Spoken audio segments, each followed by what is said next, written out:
Alright, that's enough of that. Yo, what's up, everyone?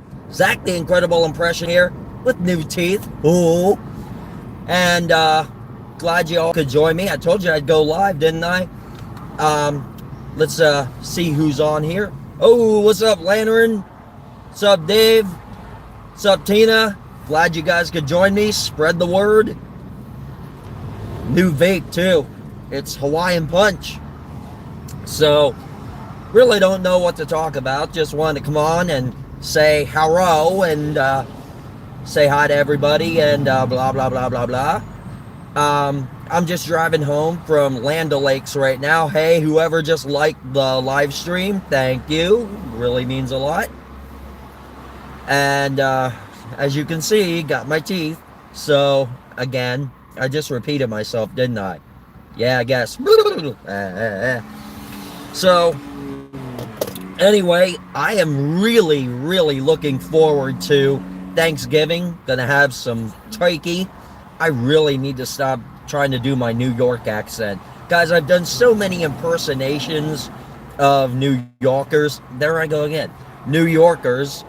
So, every time I try to say, you know, turkey, I end up saying turkey, hamburger, liver waist, you know. It's hard. It's really hard. I mean, I grew up in Pennsylvania, which was, I'd have to say, we were about maybe 3 hours from New York City. So I spent a lot of time with New Yorkers. And, but yeah, I really got to stop doing impressions of New Yorkers all the time. Anyway, I'm really looking forward to Thanksgiving, to a turkey dinner, to having some time with my family and my kids and stuff. So, and then on Sunday, John Fears is going down. He is going down at mini golf. That $20 will be mine, John. Not yours, but mine. And so I will, I hate to say it, but I have a few strategies I'm going to use to get that $20 from you, John. I'm going to have, I got a few cheating skills that I'm going to put into play. So, yeah, beep beep to you too. Whoever that was. Probably not to me, but still. Thank you for the 2 likes. Shout out to the 4 people watching. And where did my vape go? So anyway, I hope you guys had a great night last night. Fears live stream was absolutely incredible. I always love it when he goes live. I didn't get a chance to tune into Yakov's live stream last night. I would have loved to, but again, I had so much going on. I was still arranging my room and rearranging some furniture that I'd already put in there. And I was busy last night. And plus, I had to get to bed kind of early because I had to be up. I had to drive all the way down to Land O'Lakes today. Still in Land O'Lakes, just left the dentist office. And so I'm about to, hopefully here soon, depending on how busy traffic is, I'll get on I-75. Hey, thanks, Pixel. Look at them nice clean choppers. Thank you very much. Do a curly there. Ruff. Yeah, I don't know if any of you know this, but speaking of the Three Stooges, whenever Curly would go right up to Moe's face and go ging ging ging ging ging ging, blah. Believe it or not, he forgot his lines. That's why he would do that. He did that out of frustration. And Mo said on an interview on the Mike Douglas show, he would say how Curly had a problem remembering lines. And he would actually fall down. There's some scenes where he just fell down and spun around like a top. Then he'd crawl backwards and he'd do that back kick, you know, the back kick dancing step. And that was not scripted. None of that was scripted. But he forgot his lines. So he would do that out of frustration. But yeah, see where we are in the chat here. Are they itchy, y'all? No, they're not itchy, Lantern. Actually, they're pretty snug on me. And, yeah, I know, Lantern. Rub, rub, rub, itch, itch, itch. Glad you got your teeth fixed, Zach. Thank you, Tina. Well, thank you. And I think Pixel said, what you vaping on? It's a Raz Hawaiian Punch flavor, believe it or not. It's absolutely amazing. I actually tried to smoke a cigarette last night, and I got one hit in, and I started gagging. I cannot stand the taste of cigarettes anymore. I have to use a vape. Cigarettes just are no longer appealing to me. But since I stopped smoking cigarettes, I've actually been able to breathe better. I started being able to run again with more controlled breathing. And also, I'm gaining my singing voice back. I'm able to hit higher octaves than I was when I was smoking cigarettes. But I know vaping's just as bad, or it can be just as bad. So my long-term goal is to completely wean myself off nicotine, especially come the new year when I start playing with the British Invasion. And incidentally, I hope you guys like those videos I put up of the British Invasion. It was the first show I played in over, oh gosh, maybe a decade and a half or so. Maybe 15 years. I hadn't been on a stage behind a drum kit in 15 years. So it didn't go all according to planned, but it didn't go bad either.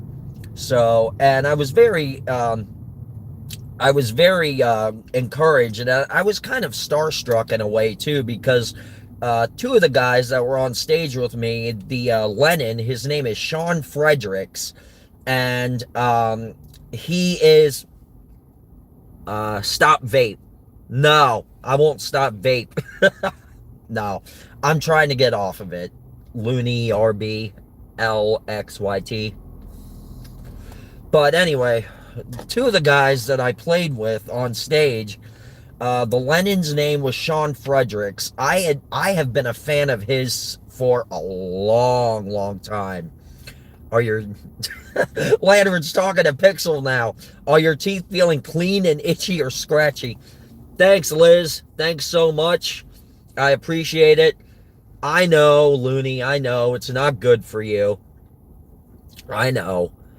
But Sean Fredericks, I'd seen several times in concert. He played with a band called Day Tripper out in Las Vegas. I'd seen him there several times, actually. He was also in a band called The Cast of Beatlemania. And I don't know why I do it. Hi, BPM. I notice you. I notice you, man. You're there. And, did you get convinced by a friend? No, I didn't get convinced by a friend. No, didn't get that. But, going back to the band thing, Sean Fredericks has been a very, no, I'm not getting a vape for my Beatles show. No. Hi, Jen. How you doing?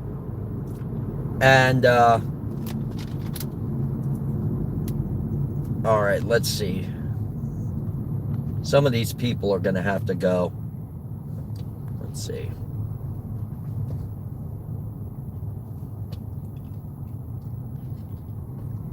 All right. So, no, a doctor. What made you start? Because I'm a doctor? Are you really a doctor, Looney? I'll be careful. I'll be careful, Jen. Where the heck was I? My train of thought's getting lost because of the chat.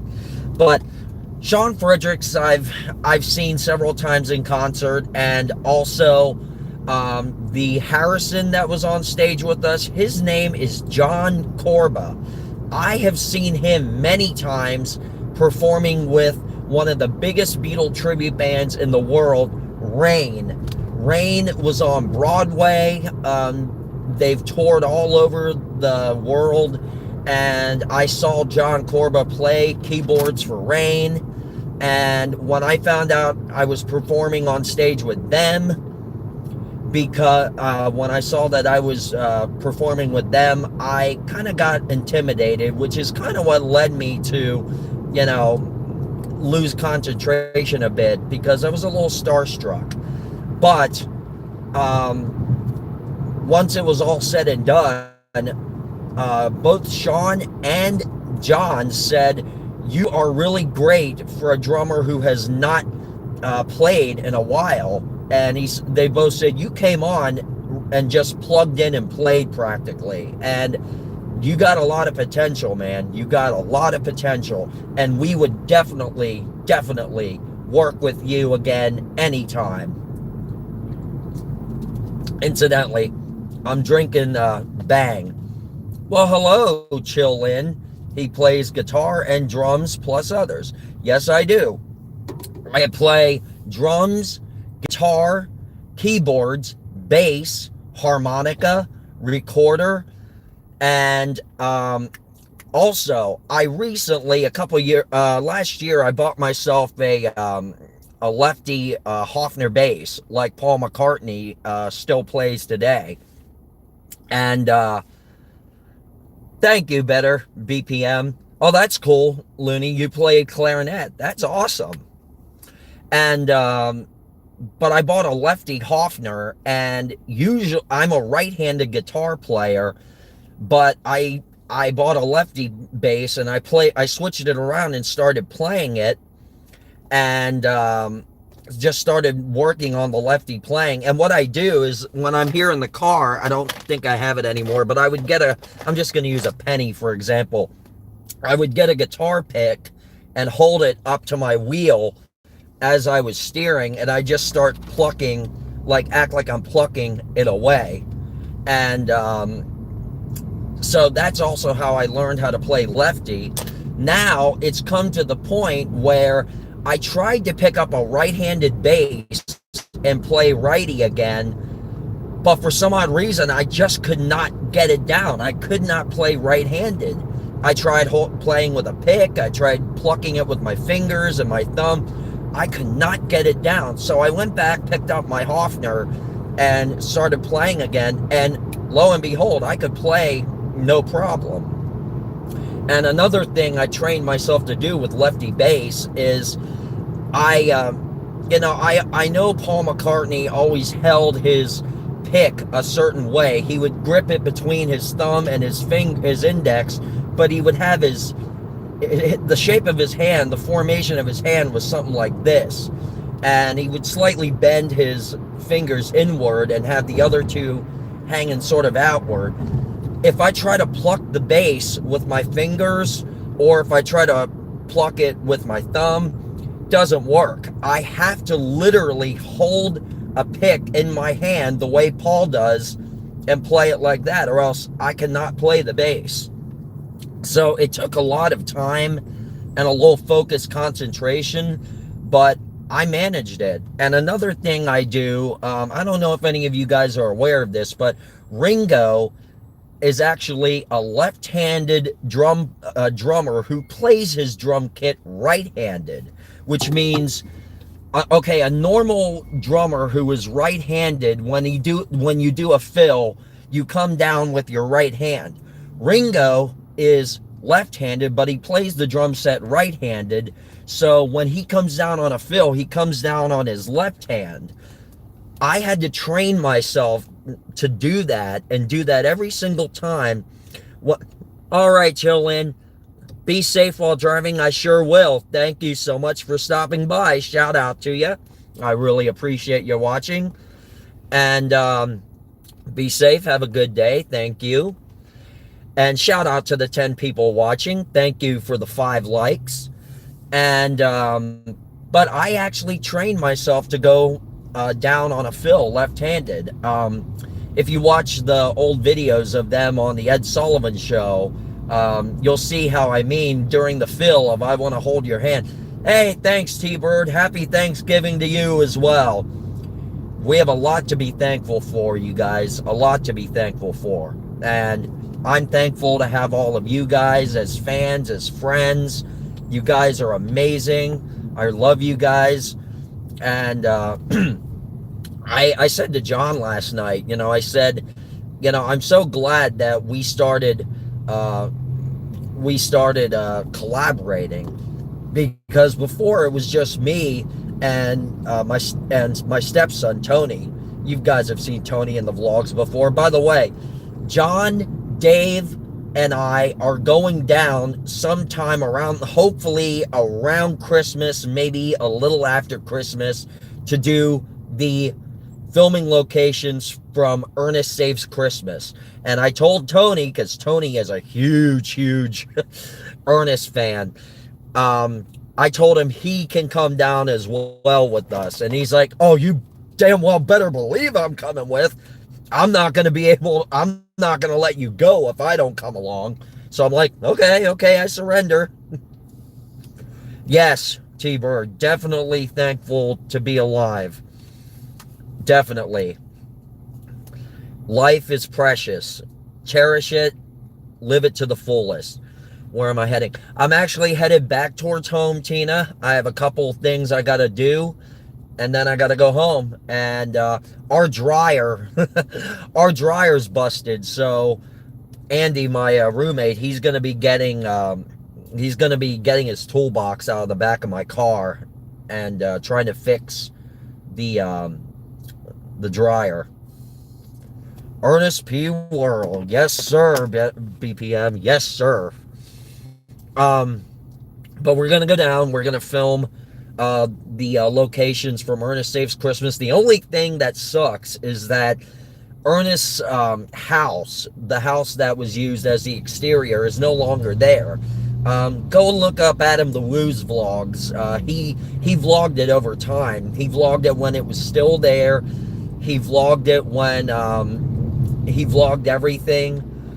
So it was really it kind of sucked that they got rid of it. But yeah, we're gonna go down and do all those. I still have to look up the locations. I had them on file before, like I had a page bookmarked for it, but unfortunately I ended up deleting it. Well, it got deleted when I got a new phone, so I just have to look it up again. But we're gonna go to literally every single location. And as a matter of fact, when Ernest pulls in with Santa into the movie studio where Joe is filming that Christmas sleigh film, that, believe it or not, is the Fox, I don't know, Fox 45 or whatever in Orlando, one of the major Fox news stations. And what I figured I'd do is I'd go and get those letters that spell out Apopka Snake Ranch, and I'd actually like put them like on the side of the car and just drive up like that. I don't know. I still need to figure everything out, but I brought it up to Fears, and he's like, dude, that would be an awesome idea. So maybe, you never know. So just about to get on 75, heading north. The place is only maybe about, I'd say an hour and 16 minutes from my place. Usually I go to the office in Lecanto, but today they were only at the Land O'Lakes office. Oh my goodness gracious. Traffic is picking up on 75. Picking up here, picking up. Yeah, I hear ya. Gotta get over here. Yeah, screw you. Anyway, that guy was trying to get over anyways. So, but anyway, guys, yeah, maybe it's not a good idea to be live streaming. But no, in all honesty, I thought that lane merged. So anyway, I want to ask you all, pop this in the live chat. How many, what do you all have going on for Thanksgiving? Anybody got anything special? Are y'all going to be traveling? Y'all going to be flying anywhere? Because right now, I know flying, the airlines are just getting back on track because of the stupid shutdown and everything. So I just want to know from you guys. You guys got any awesome plans for Thanksgiving or anything? And what year did Ernest pass away? He passed away in 2000, Tina. He was a heavy smoker, and he literally smoked one cigarette after another. So he developed lung cancer, passed away in 2000 at the age of 50. John and I eventually want to go up to Lexington, Kentucky, to the Lexington Cemetery and visit Jim Varney's grave. We got a lot of stuff planned out. I also want to eventually, maybe not this coming year, but maybe 2027 or something, I actually want to get in the car and go cross country. I know Adam the Woo said he's going to go jump in his car again for 2026, and he's going to go cross country again, just driving all around. Hey, thanks, Kate. I appreciate it. They're very comfortable on me, too. They're nice and snug. But I want to go cross country. Oh, awesome. Incidentally, you guys, I'm not at monetization just yet. I still have to get 3,000 public watch hours in. So as soon as I get that, I'll be able to start monetizing. But when I do, I'm gonna be doing more and more live streams coming up. So when I do start the monetization, guys, if you want to see me actually bring you guys more wider variety of content, cross country and stuff, please start sending in the super chat donations and the super sticker donations, because that's going to go a long way to helping me raise funds for you guys so that you guys can see more content. I want to go to Mount Rushmore.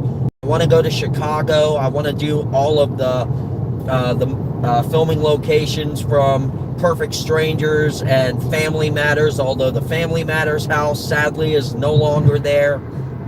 I want to be able to go to Memphis to the Civil Rights Museum and to Graceland. Graceland is definitely a must-do. And Moneybags Lampy.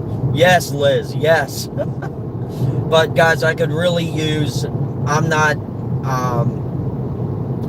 there yet, but I could really use the donations and everything. So anything you guys can donate would be amazing. And just going to bring you guys more content. Want to go to Wyoming to Devil's Tower. I want to go to the Grand Canyon. Want to go to Dallas, Texas, and document the JFK stuff. I actually looked up, there is something on Google Maps called the JFK route that actually details the entire route that JFK took in his motorcade from Dallas Love Field all the way to when the motorcade arrived at Parkland Hospital. So I want to go to Dealey Plaza. I want to actually stand on the concrete block that Abraham Zapruder stood on when the tragic assassination took place. And I want to go up to the 6th floor museum, although I've been told that filming is not allowed in the 6th floor museum, but you can go up to the 7th floor and look out the window from there and get more of a bird's eye view of what Lee Harvey Oswald had viewed from the book depository. I want to go to the Texas State Fair. I want to go to El Paso because there's the El Paso trademark restaurant, Chico's Tacos. Fluffy talks about it in his specials. And hey, thanks, Adam. I really appreciate it. Adam, I was just telling the fans and stuff that I'm not at monetization just yet. I still have to accomplish 3,000 public watch hours. And right now, I think I'm at like 1,400 something, the low 1,400s. So as soon as I get to that 3,000 mark, I'll be able to start monetizing. I'm only going to be able to do super chats and super stickers until I hit 1,000 subscribers and 4,000 public watch hours. But as soon as I hit that first tier monetization, Adam, I was saying, everybody, hey Judith, how are you? Just gonna say, I could really use the super chats and everything like that, because I want to do more traveling. I want to try to go cross country. I want to do more of a wider variety. As I was saying to everybody, I'm going to repeat it again, guys, because Adam's now here. And I know, Adam, you've got a huge fan base and everything. So I know you're helping me out with getting subscribers and stuff. Yes, Dave, I will go to Corpus Christi, to the USS Lexington. Absolutely. But I want to start getting out there. I want to go to Dealey Plaza in Dallas. I want to go to Memphis, to Graceland, to the Martin Luther King Civil Rights Memorial. I want to go to Chicago and do the Perfect Strangers and Family Matters exteriors and stuff. Also, I want to go to Indianapolis because I want to check out a couple things that Man vs. Food filmed at. I want to check out Ed's Drive-In, the old retro drive-in diner for the fried pork sandwich and their homemade root beer and stuff. I want to go to Joe Rogers Chili Parlor on Route 66 and try their Firebrand Chili Challenge. I want to go to Mount Rushmore, as I was saying. I want to go everywhere for you guys. I want to go to Las Vegas, the Grand Canyon. I want to go to Denver, to the Buckhorn Exchange to try Rocky Mountain oysters. And I just want to do so much for you guys. And just right now, money is very tight. And, you know, if you guys want to really see me do that stuff, then please send in your donations, your super chats, your super stickers, because those funds are going to make it all possible for me to document that stuff for you guys. And it's going to go a long, long way for the channel. And I really appreciate your guys' support, and I appreciate everything you guys do. And I want you guys to be able to experience vicariously through me. I mean, I just want to get out there and document things for you guys, because it is awesome to stay around the greater Florida area and stuff. And, you know, I've gone up to Pennsylvania, I've gone to, you know, New Jersey and Delaware and stuff. But I want to start traveling on a wider variety and start bringing you guys things from all over this great country. So there's just so much. I want to go to Oklahoma City, to the Oklahoma City Memorial, where the bombing took place at the Alfred P. Murrah Federal Building. Even Adam the Woo has not documented that. I messaged him on Facebook, and I told him he should actually consider going to that place, and he said he's been trying to for a long time, but every time he does, he gets, for some odd reason, he gets off track, and he never remembers to go there. So I'm definitely going to go there. I have all the locations written down at home that I want to travel to and vlog. I want to go to San Francisco, definitely. I want to go back out to LA. I want to go to San Diego, maybe. Sam the Cooking Guy, believe it or not, is from San Diego. So I want to go out there and see if I can get, maybe track him down. I'll go to one of his 3 restaurants there in Little Italy. I'll document that. Thank you, Jucifer. I appreciate that. I appreciate it. I'm all ready for Thanksgiving. But, yeah, if you guys want to see more and more great, incredible content, if you guys want to see more incredible content, be sure to send in those donations so I can do all that for you guys. And I am going to be doing more live streams more often. A lot of times I don't know what I'll be talking about, because I know John and Yakov and Lantern, you guys all have your own like subjects that you talk about. One thing I am going to review during an upcoming live stream is my favorite sitcoms from the 80s and 90s. We're going to cover a lot of things. Maybe I'll start doing like a timeline of things throughout, the years of history. I'll gather things from, the 1940s. We'll do it by decade. 1940s, 50s, 60s, 70s, 80s, 90s. The major events that took place. Also, I maybe will just do a vlog on this. I'm not sure yet, but everybody has their own opinions, their own conspiracy theories of what happened during the JFK assassination. I frankly have my own theory, and I want to share it with you guys, but I need to have the visual aid and everything. So, and I also have videos of interviews with Secret Service agent Clint Hill, who recently passed away. He was the last surviving Secret Service agent who was closest to the president at the time of the assassination. He's actually the man who jumped on to the back of the motorcade when Kennedy was assassinated. Now, his theory is that Lee Harvey Oswald was the lone gunman. I have a theory that he was as well, but I want to share with you guys what leads me to believe that. There's some visual aid, as I said. I've studied the Zapruder film over and over and over again. One day, I actually studied it for maybe 2 hours straight, watching it at full speed, at the full version, the unedited version, front to back.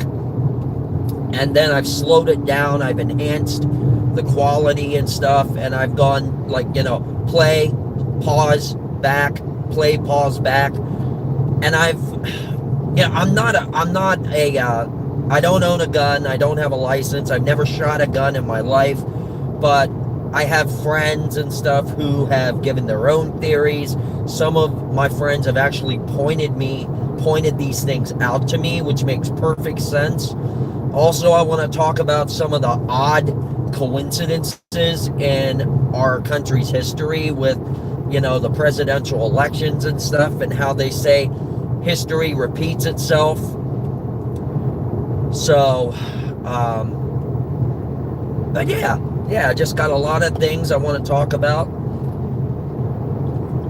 Also, there is, yes, in this community, it's good to be armed, Zach. No, I'm not going to arm myself. No, I'm not going to do that. I don't believe in violence. I don't believe in gun violence or any kind of violence. I never would condone it.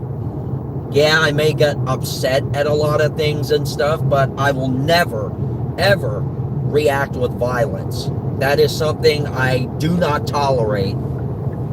I mean, the sad assassination of Charlie Kirk, that man did not deserve what happened to him. He was simply out there doing his job, trying to educate people, trying to find common ground with people.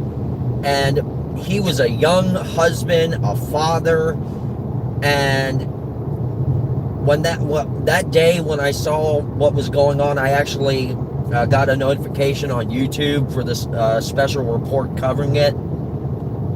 Now, bear in mind, I've never cried over the death of a public figure or anything. Well, I cried twice. Once when George Harrison passed away in 2001, and the other when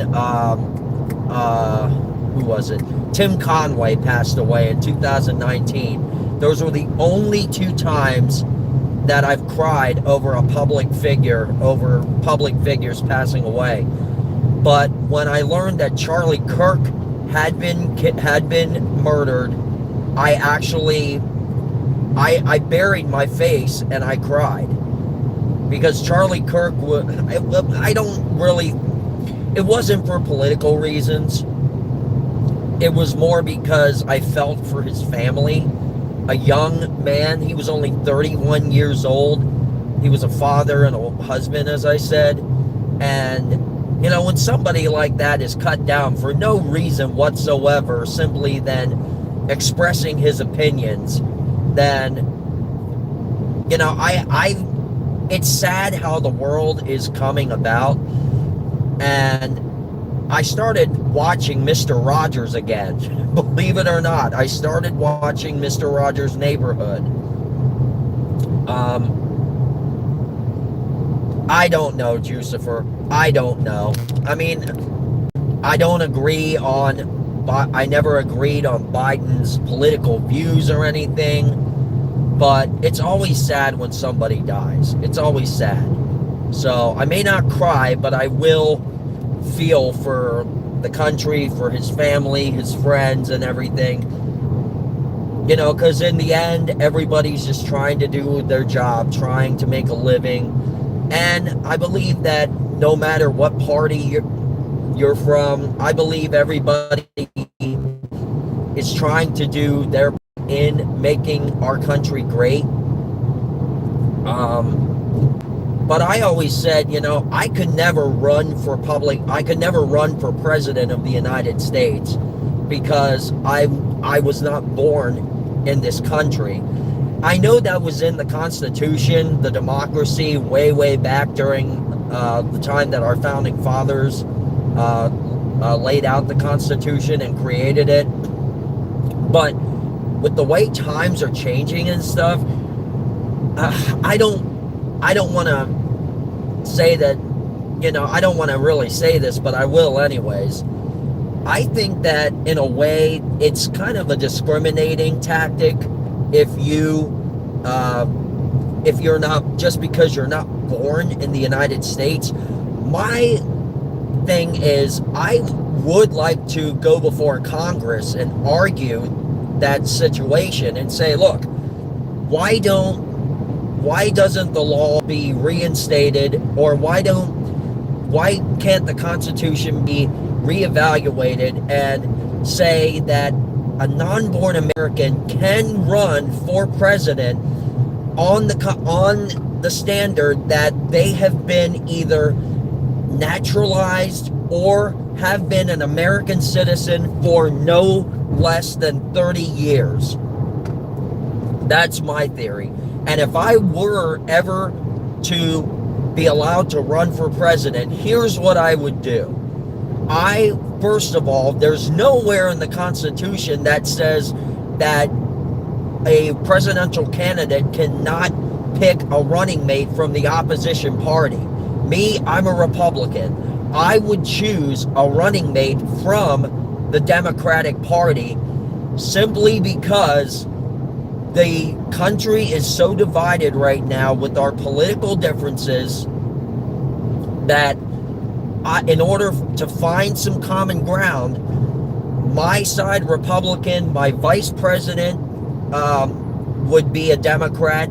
That way we could all meet in the middle. We can work out our differences, go before, you know, I could talk to Congress, you know, the Speaker of the House, you know, the congressmen and stuff. I was born in Seoul, Korea, Jucifer. Adopted when I was 9 months old, naturalized before a judge 1 year later, and I just feel for this country. I love the United States of America. I'm proud to be an American, and it really breaks my heart to see how divided we are. And, you know, if I could run for president, I would, because I have strong views and bright ideas that I think would really reunite our country, and starting from being able to,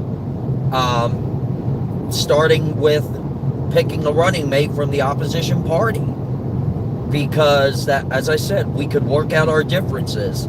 You know, I label my views from a Republican point of view. My vice president lays out his or her views from a Democratic point of view. We invite, you know, members of Congress to meetings in the Oval Office, and we sit down. We don't argue. One thing I will say, if I'm president, in my administration, especially if you're in the Oval Office with me or in my presence, there will be no arguing. There will be no raising tones. You will maintain low tones. You will be civilized. There will not be any media circus.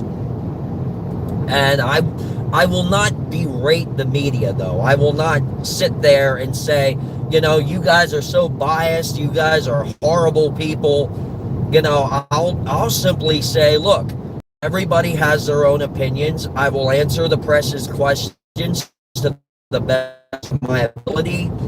You know, if I'm not sure on a question, the vice president or the speaker here answer or something, I will not go on a teleprompter either. That's one thing I will not do. I will not have speech writers for me. I will write everything, all of my clear and confident voice to the American people. There will be no fighting within my administration. Everybody will get along. Everybody. Somehow, in some way, Congress finds it necessary or finds an ability to be able to, but they have to have been a naturalized citizen or a legalized American citizen for no less than 30 years. So, but if it did, even though I'm so unknown, I would definitely make a run for president of the United States, because I want our country to come back together. I want us to be united once again as one nation under God. But shout out to the 9 people watching. Thank you for the 6 likes. I really appreciate it. I'm surprised that Fears isn't here, but I know he had to work last night, so he's probably sleeping or he's getting errands done and stuff. But anyway, I appreciate you guys. I really, really do. And now there's 7 people watching. Thank you. And I hope everybody has a great Thanksgiving. And let me ask you guys something. What do you guys prefer for Thanksgiving? Turkey or ham? What do you guys like? Turkey or ham? And what kind of pie do you guys like? There's been a debate over what pies are great for Thanksgiving. Pumpkin pie, apple pie, etc. And some people, I saw this on the news, that people were saying, oh, well, in their family, people are like, hey, where's the pumpkin pie? I thought we were having pumpkin pie this year. No, we decided to make apple pie. And then, you know, they're like, oh, well, I want a pumpkin pie and stuff. So I commented on the news here on YouTube. I think it was ABC World News Tonight. And I said, apparently they were saying how arguments are breaking out between families because they're not, families will only bake one kind of pie. And I commented, I said, here's an idea. Problem solved. Simple solution. Every year, bake both pies. That way everybody's happy. So, I want to know from you guys watching, what's your favorite pie for Thanksgiving? And what's your favorite dinner? Turkey or ham? And also, I'm going to be posting a vlog on this near Christmas time. Every year, around the Christmas season, not for Christmas, but right before the season, Publix prime rib roasts go on sale. So I always get a 4-bone rib roast at my family's request, and I'll cook it. I'll bake it in the oven. But this time around, I'm actually going to vlog the entire cooking process. Not, the entire 4 or 5 hours, but I mean, I'm going to put it on, I'm going to vlog it. I'm going to document how I inject the meat with whatever I use, and I'm not telling you guys. You guys are going to have to wait and see. I make a basting sauce, like Sam the Cooking Guy does. And I make a prime rib roast, you guys. So if you guys want to see how I do it and what I do, you guys can use that as well for your own enjoyment. But I'll show you guys that. Hopefully it'll be in a couple of weeks. I know it's not going to be probably until the week before Christmas, because that's when Publix puts them on sale. So, but you guys stay tuned. I'm going to have it. By the way, this Bang is by far my favorite. Any Means Orange. It's a great flavor. And as a matter of fact, Bang works better than any other energy drink out there. Rockstar, Monster, because Rockstar and Monster really make me crash out. Like, I think the vitamin B and taurine is what makes me drag and makes me more tired. So I go with Bang because it's 0 sugar, it's all natural, there's no chemical, there's no artificial ingredients.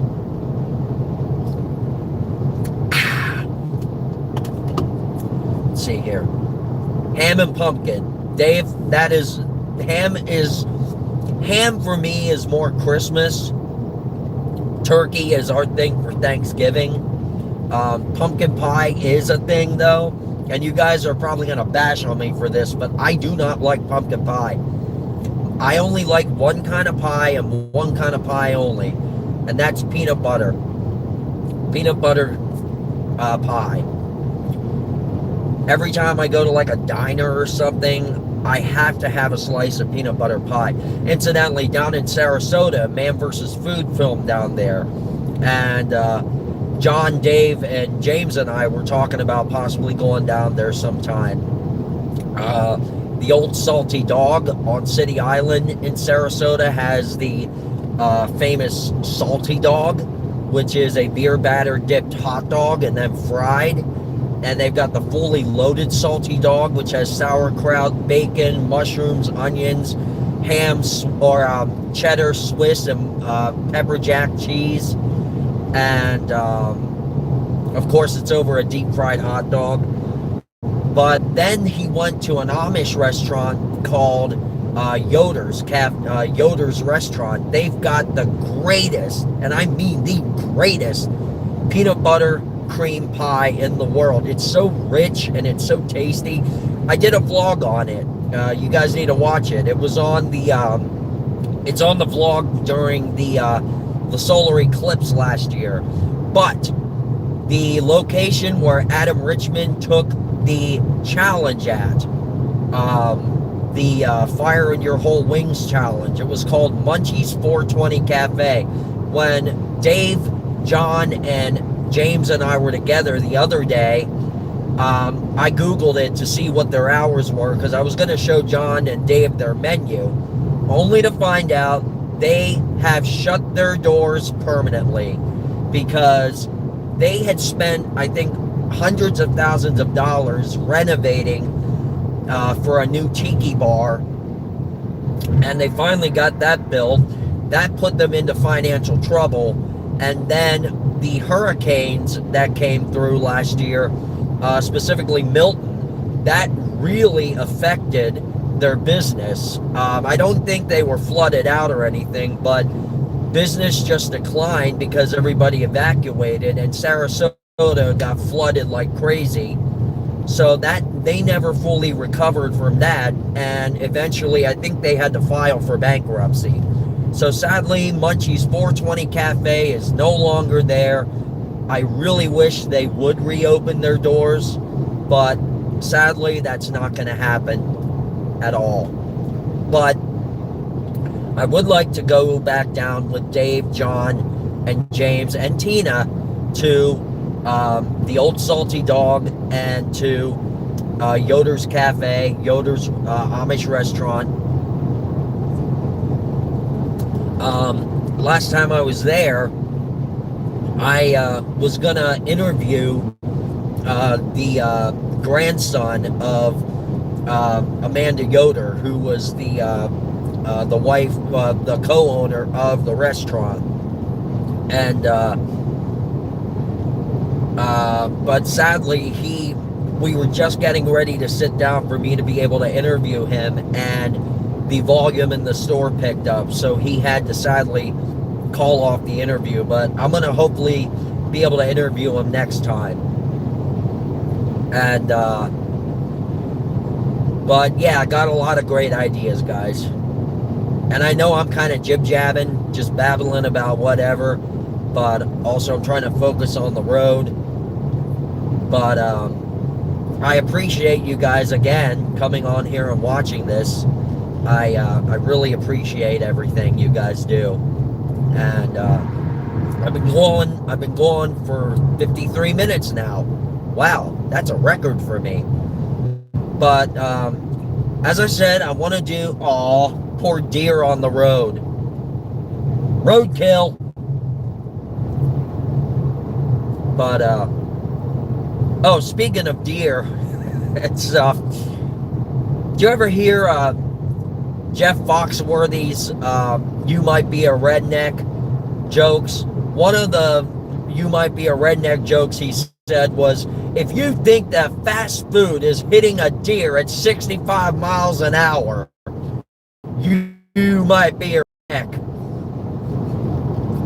And I was watching Johnny Carson as Karnak, and I came up with a couple of them on my own. And one of them, I'm going to tell you guys one, and this is in no way meant as discrimination or anything, because I do not discriminate. I mainly do this for comedy and stuff, but my Karnak vision is Yo-Yo Ma. Yo-Yo Ma. I just said that. How does a gangster greet his mother? May Ariana Grande be the new #1 combo at Taco Bell. That's my Karnak that I came up with. I actually, actually last year, believe it or not, a week before I went on stage with the British Invasion, there's a comedian out there and a fellow impersonator that I'm a big fan of. He was best friends with Bob Saget, and he currently performs with the Fab Four, the Ultimate Beatles tribute. His name is Jeff DeHart. A Baja Blast pie review. I didn't even know they had those. I don't think they do, Triple. But his name is Jeff DeHart, and he does a lot of the impersonations that I do, and I appeared on quite a few podcasts last year. Yeah, right. I don't think they do. I'll have to Google that then, but I don't think they do. $19.99 at Taco Bell. Yeah, right. I honestly don't believe that. I'll look it up though, guys, and if I'm wrong, I'll let you know. But going back to Jeff DeHart, I was on a lot of podcasts back last year, and I did my impressions, and one of the impressions I did was Paul Lynde of Hollywood Squares. You remember him? Oh my goodness. But I used one of Jeff DeHart's jokes on it, and I even said in the podcast, I said, I want to give credit where credit's due. This is from a fellow comedian and impersonator named Jeff DeHart, who does a great impression of Paul Lynde. I gave him credit for it, and I did the joke. And they debuted it November 5th. Oh, wow. Maybe I will check it out then. But I gave him credit where credit was due, and I did the joke, and all of a sudden I get a DM on Facebook saying, I just saw your impression of Paul Lynde on your recent podcast. You used my joke. That was extremely low. How low can you go? I don't care if you gave me credit for it. No self-respected comedian will use anyone else's jokes. And he said, do me a favor, don't ever use any of my jokes again, and I demand an apology. So I realized then, I was like, my heart sunk, you guys, because I've been a fan of his for such a long time. And then I got called out by him for using one of his jokes, just because I was a fan.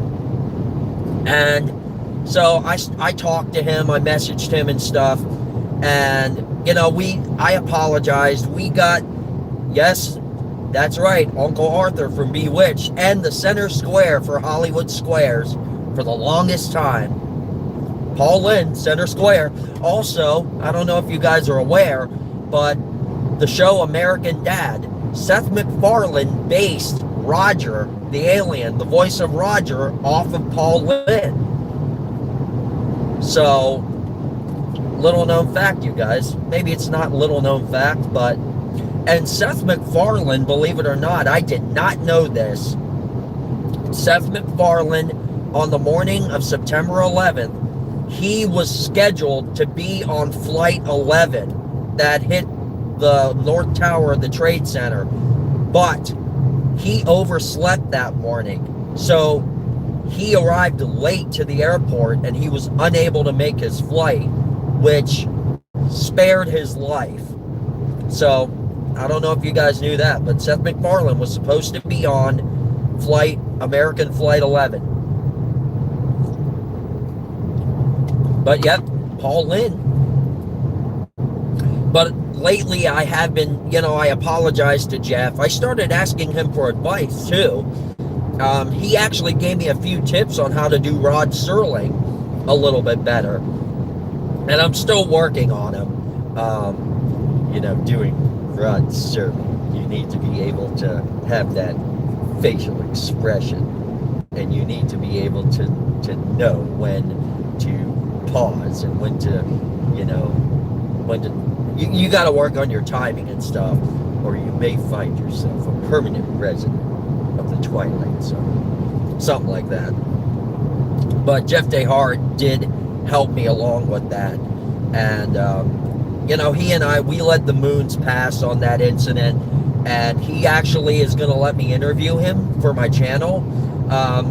We talk quite often. He checks in on me. As a matter of fact, I just got a message from him this morning on Facebook wishing me a happy Thanksgiving, and he saw my impression of Ed Sullivan, and he actually said, because I'm friends with him, I'm friends with my buddy George Trillinger, who is a great, fantastic impersonator, also a Sullivan for the Fab Four, and I'm going to see him actually perform in May at the Orange Blossom Opry in Weirsdale. I'm also going to see 1964 The Tribute. I have the #1 Beatles tribute band in the world. I have not seen them perform since, I'd say, 2003, 2004. They've gone through several cast changes since then, and their original McCartney, his name was Gary Grimes. He actually passed away, sadly, in 2010 from a brain tumor, and he was a close friend of mine. We were very close, and when he passed away, it was like a death in the family. So I actually took some time and went to Ohio for the funeral, and at the time I was performing with a band from Salem called Abbey Road. It was the very first Beatles tribute band I had ever performed in, and I actually took some time off. I went to Ohio, to Akron for the funeral, and I just hit a traffic jam here, but it was like a family reunion. I mean, the who's who of the Beatles tribute industry was there. The cast of Rain, the cast of the Fab Four, the gentleman who made all the suits, Russ Leese. And of course, the cast of 1964 was there, and it was a huge gathering of the Beatles tribute artists, and we there were guys that I'd never met before, like the rest of the cast of 1964, the tribute, and I went up, I introduced myself. They knew who I was because of me performing with Abbey Road, and we all greeted each other with a handshake, and then we pulled it in for a big hug. And there's a lot of speculation about what happens in the Beatles tribute industry. And I'm going to set the record straight for you guys, in case you're wondering. A lot of people think that the business is very, very competitive, and that rivalries occur between like Johns and Johns and Ringos, etc. Believe it or not, that never happens. There is no rivalry between Beatle tribute artists. We all are family. We all support each other. We root each other on. We refer each other for parts and stuff for other bands. We stick together, guys. There's no rivalry. There's no hatred. There's no war. It's just musicians backing other musicians. So just setting the record straight for you guys. Beatle tribute artists, they come together. So, but crap, I'm in a massive traffic jam on I-75. Good grief.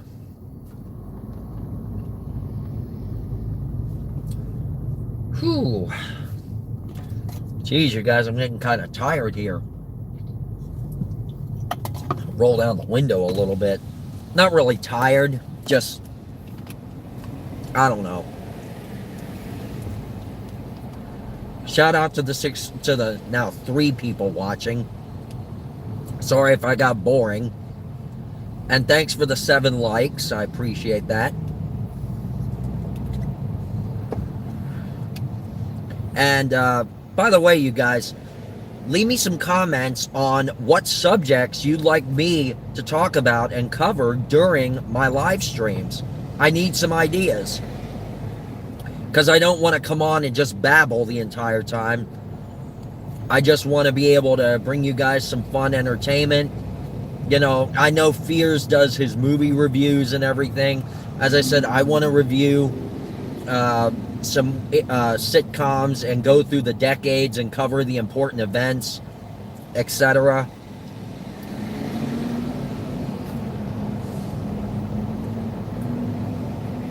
So, by the way, you guys, I don't know, a good idea would be a Baja Blast pie. I'd have to look into that, Triple. I'd have to look into that.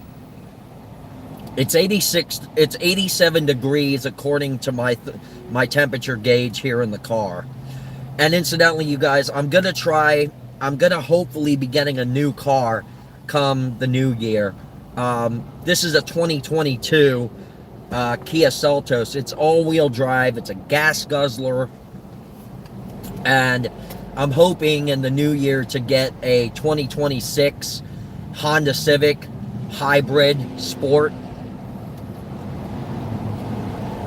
because of me doing a lot, hopefully coming up in 2026. Granted, you guys send in those super chats and stuff and super stickers, I'll be able to travel cross country and stuff. Well, thank you, Dave. Jen, what kind of work do I do? Right now, I've been trying to find a steady job, but here in Florida, the standards are so hard right now, because now, I've applied to McDonald's, KFC, Burger King, and get this, I'm getting answers back. I'm getting interviews, but I'm getting responses saying, you lack experience, required experience. And I'm like, what kind of experience do you need to flip burgers and drop fries and chicken in a fryer? What kind of experience is required? So, it's been hard for me to find a job. Yeah, what in the world? Exactly. But I'm working for DoorDash now for the time being just to make some money here and there. But in 2026, I'm going to be performing more with the British Invasion. We have maybe 3 or 4 shows lined up for right now. And, well, thank you, Dave. And incidentally, Dave, you need to still try to reach out to your buddy who does prosthetics, because Dave is actually trying to hook me up with an FX artist that he knows who is going to be able to make me silicone noses for me to go on stage with as Ringo.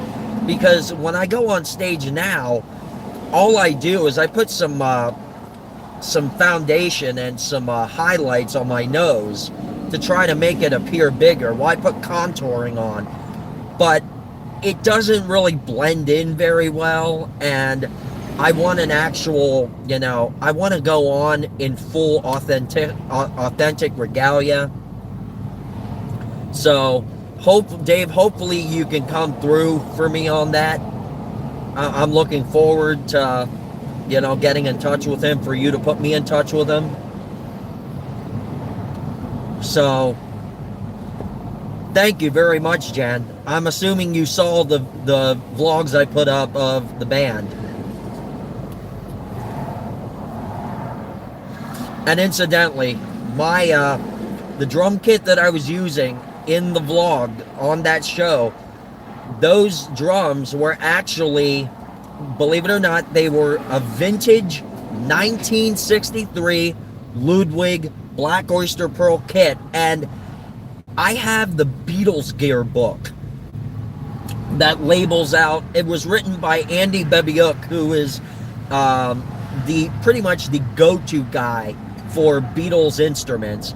In this book, he listed all of the serial numbers from all of their instruments, their drums, guitars, their amplifiers, everything. Every single drum that Ringo had, he labeled out the serial numbers.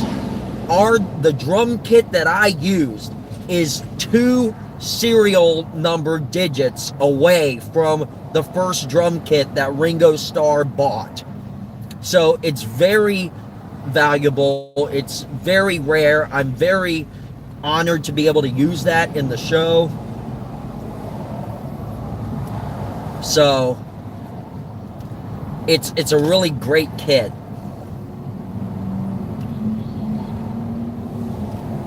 It's just, I had to send back one of my wigs that I got made, because when we were moving to our new unit, my short wig got knocked off the styrofoam head because I was in the process of restyling it.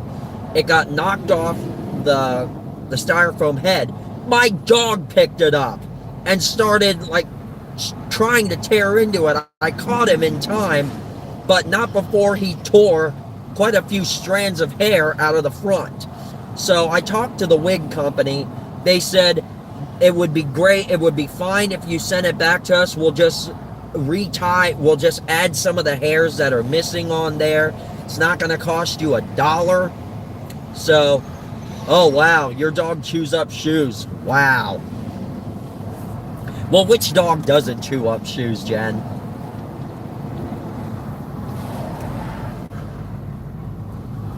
So, man, this sucks. I'm on 75 heading north. I was going to get off my exit back there, but I didn't. I decided not to, because I got to go up the next exit because I got another errand to run. I have a Belgian Malinois, Jen. He showed up on, well, let me tell you guys a story of how he came into our lives. So we had a white German Shepherd previously. Her name was Bella. We had her since she was 4 months old. She was my best friend. She was actually my registered emotional support animal. And we had her.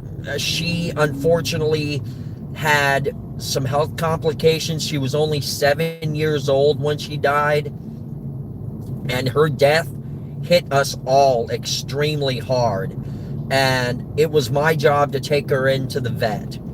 And, everybody kept reminding me, and I kept reminding myself that I'm doing the right thing, and that she's going to be in a better place. She's not going to be suffering any longer. And I thought, yeah, you're right. She's going to be okay. And I was fine but I forgot about something. I forgot I needed to sign a form consenting the euthanization. And, I was fine. And then they brought in the form. And I broke down. I just could not, I could not take it. I said, pretty much you want me to sign a waiver so that you, pretty much signing a death warrant for my dog? Screw you. And they were like, and the doctor the vet leans over to me and he said, she's going to continue suffering unless, and it's up to you to end her suffering and let her go in peace. I said, give me the paper. Reluctantly, but knowing that it was the best thing for her, I signed the damn paper. I was a nervous wreck after that. I was absolutely inconsolable. And the worst part is I had to go to work. I worked at Publix at the time. I had to go to work and tend to customers, and I knew I had to put on a plastic smile. I had to put on a fake smile for the customers, but I went into work and I got through the day. I got home that night and I broke down again. I cried myself to sleep. I cried until literally my pillow was soaked. I had not cried more in my life since my grandmother and my uncle passed away. So I was still reeling in from we were all still reeling from Bella's death. And one morning, now bear in mind, we lived in the backwoods of Ocklawaha. So we lived nowhere near civilization. We had two other neighbors, one next to us and one across the street. But other than that, it was a very isolated area. There were no other homes around because it was a new development that they were building. And about a year, almost to the day that Bella died, my one roommate said that he heard scratching at the door at like 4 a.m. And it was and that year was the coldest year we'd had in Florida. So it was down into the low 20s that year. That morning, my roommate heard some scratching at the door. And yes, I do have some emotional disorders, Jen. I have Tourette's syndrome, ADHD, OCD, Asperger's, autism disorder, which nobody really sees because I'm so socially active and stuff. So I think I'm doing better with that, but I am bipolar, and I do get depressed easily. And whenever I was depressed, and having some issues, Bella would just come up and curl up next to me, press herself up against me and put her head on my chest or whatever. And that would calm me down like that. And so 1 year, almost a year to the day that she died, my roommate heard some scratching at the door at 4 a.m. It was like 20 some degrees out. We had problems with black bears in the area that we lived in. So he didn't go to the door. He thought, oh, it's a bear and stuff. And we only had a window at the very top of our door. We couldn't see out very well. So then in the morning, my other roommate came in and he said, hey, Zach, just want to let you know there's a dog outside. He seems friendly enough. He doesn't have an ID on him. But he is shaking, he's shivering, and he's very malnourished and stuff. So I went out, and there's this little Belgian Malinois laying there shivering on our front porch. And so we wrapped him up in a blanket. We got him some food, gave him some water, and and it turned out that was our dog that we have now. His name is Scooter. And we got to thinking about it and stuff, and we believe fully in reincarnation, and a lot of things just fell into place. Number one, it was 1 year since Bella had died. Scooter was about a year old when he showed up. We lived in a very isolated area. There was nobody around us. There was only 2 other houses with neighbors. Apparently, because our neighbor across the street went to work at 3 a.m., his wife went to work around 5 a.m., and his son went to work at about 7. All 3 of them said later that they saw the dog on our doorstep laying down at those precise times, and they tried to get his attention, and he wouldn't budge. He just laid there. And so we're thinking, what are the odds that our dog died a year before, almost the day? We were so emotionally distraught from it, and then all of a sudden, a year later, this dog shows up on our doorstep out of every place.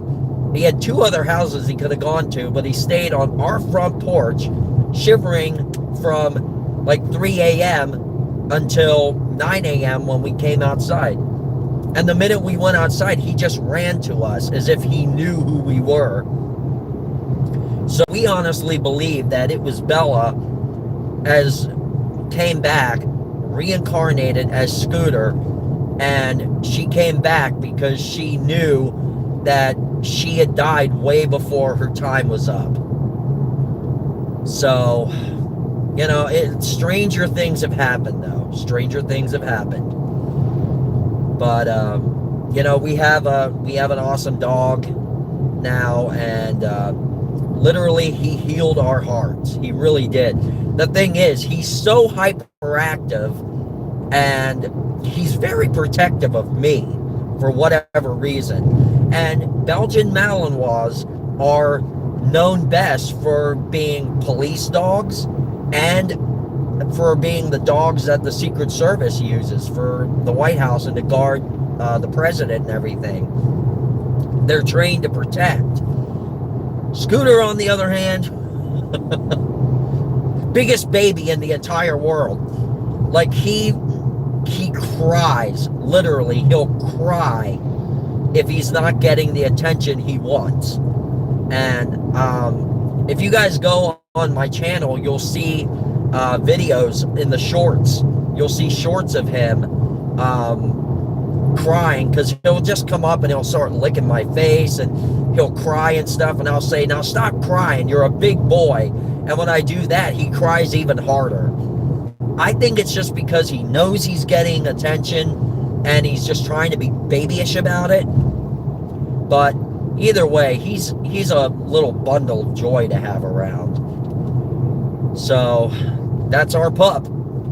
And we still have our 2 cats that we had since we moved down here, Larson and Jackie. Larson's a big fatso.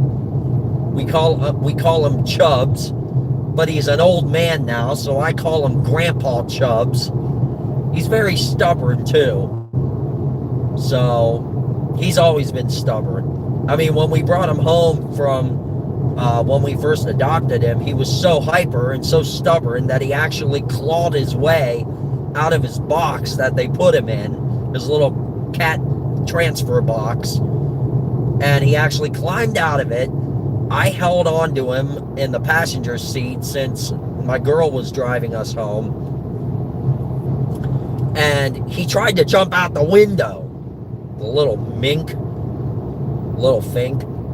And then, I mean, he was thin. He was a cute little cat. But then he got home and he started pigging out. Now he's fat. Fatter than fat.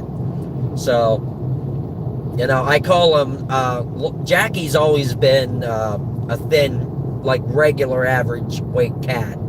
So I call them nicknames. I say Jackie Phineas and Larson Thaddeus. That's what I say. Oh, wow.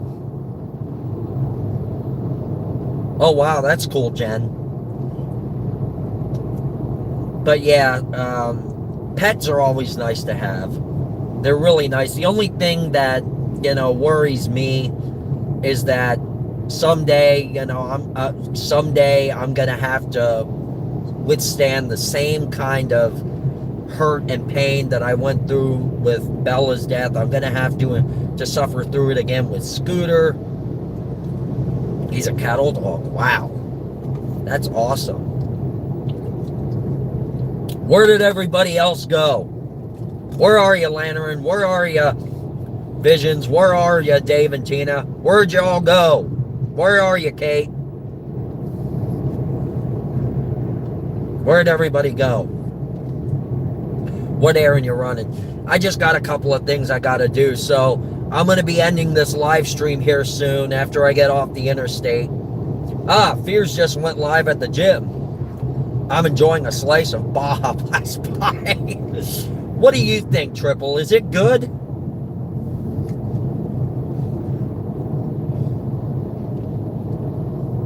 So Fears just went live from the gym. All right, well, maybe that's a good place to stop for today.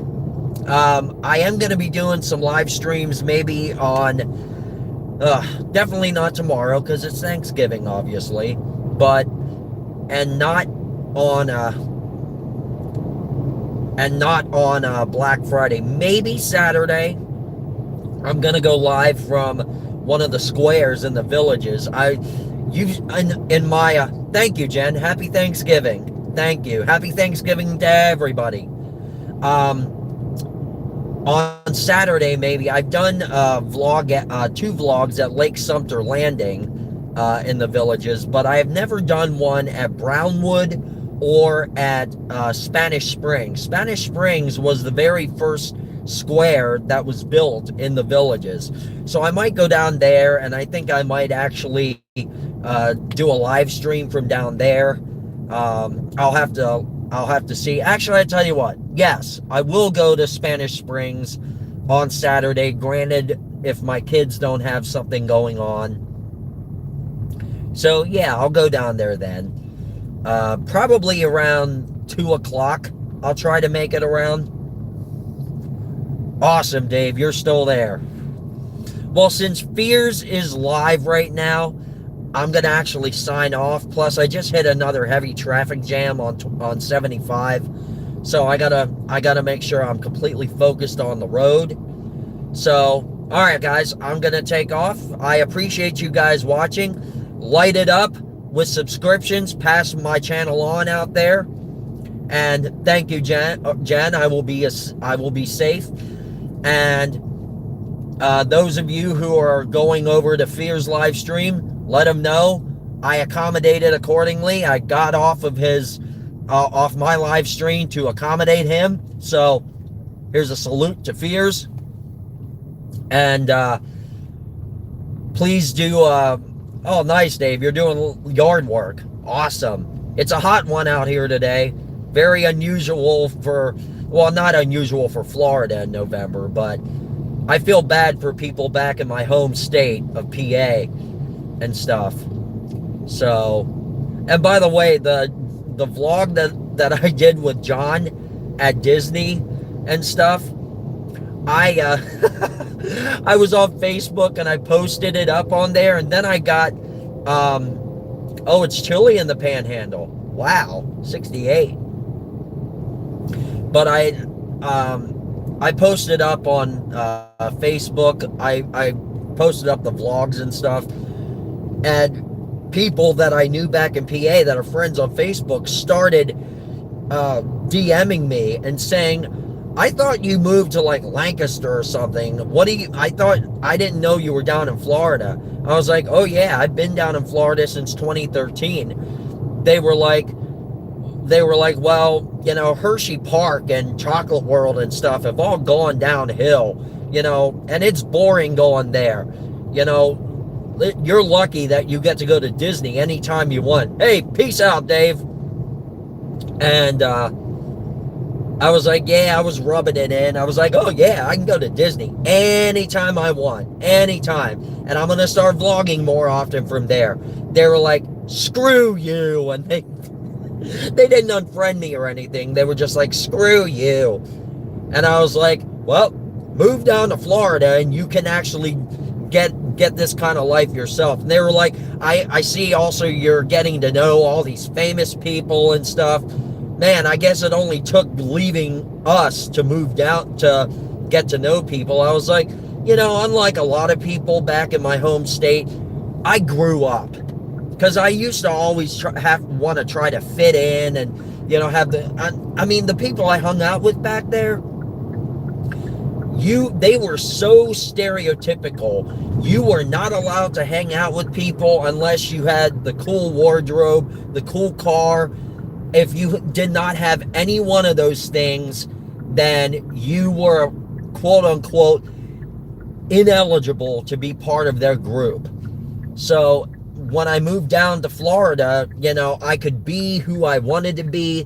I could dress the way I wanted to dress, anything that was comfortable. I could be myself, and I didn't have to worry about trying to please other people just to be able to be in their circle. So, and then when I went back up to PA a year or two after we moved, I dressed my own way. I had my own car and stuff. People would look at me and they'd be like, oh, you're a loser now. You're officially a loser. And I looked back at them and I said, hey, I grew up. Unlike you guys who will never grow up. You guys, and these guys were like older than me. I was maybe 28 at the time.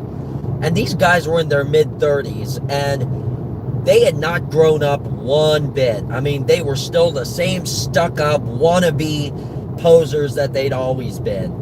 And I shut them up in a heartbeat. Because I was like, hey, at least I grew up. At least I don't need to judge people by the way they dress or by their vehicles or the way they look or act. I can be myself.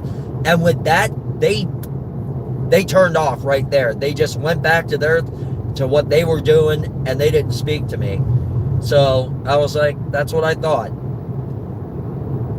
So, but yeah, I mean, life down here in Florida has been awesome. I've got a great life going on. Granted, I'm not employed, but I've had so many wonderful blessings since I moved down here. I've been able to meet so many people, like famous people also, that are now friends of mine. For example, Keith Coogan, Larry Hankin, Curly Howard's grandson, Brad Server. I even got to meet his mother, Marilyn, who was Curly's actual daughter. I got to know her. She passed away a couple months ago. God rest her soul. But she told me some very sad stories about her father. Because she was born when he was at the peak of his career with the Stooges. And she actually did not really get to know him as a father until 1946, after he suffered his career-ending stroke. And then she and her father, there I go doing Jack Benny. But she did not get to know him until then. And she said he was so young too. And she said when Mo would come over, her Uncle Mo would come over to visit his baby brother.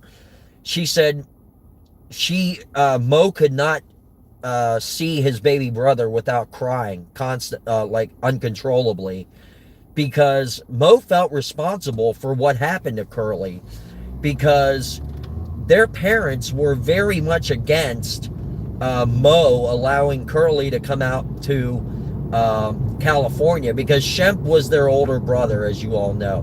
Shemp left the group to pursue a solo career, and Curly was performing with the Orville Knapp Band in Brooklyn.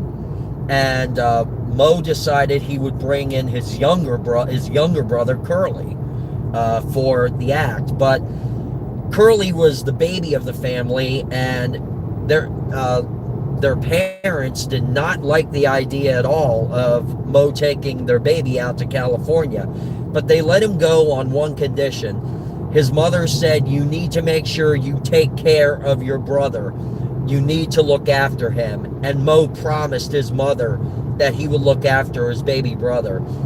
And when they got out to California, they started making it big. When they got signed to Columbia and everything, Curly started living a life that was out of control. He ate and drank to excess to mask his insecurities of the way he looked, because he originally had chestnut hair that was slicked back, and he had a nice handlebar mustache, very sophisticated looking, and he was forced to shave his head for the act, and he had to shave his mustache. He felt he was very unappealing to women. And so when he had his stroke, Mo would come over to visit him, and he felt like he let his mother down, and that he let his brother down, because and Mo lived with that guilt for the rest of his life. And but yeah, Marilyn would tell me these stories and stuff, and she would get emotional telling me them as well. And I felt like I was living Mo's and her grief through her. But again, it's a real great honor to be friends with the family of the Three Stooges, because they're my comedic heroes. I know Laurel and Hardy, Abbott and Costello, Martin and Lewis, the Marx Brothers, all of them are great heroes of mine, but the Three Stooges are definitely at the top of my list for comedic influence. So I got my Beatles influence from my uncle, who sadly passed away suddenly in 2018. His and my grandmother's death and my grandfather's, all three of them hit me the hardest.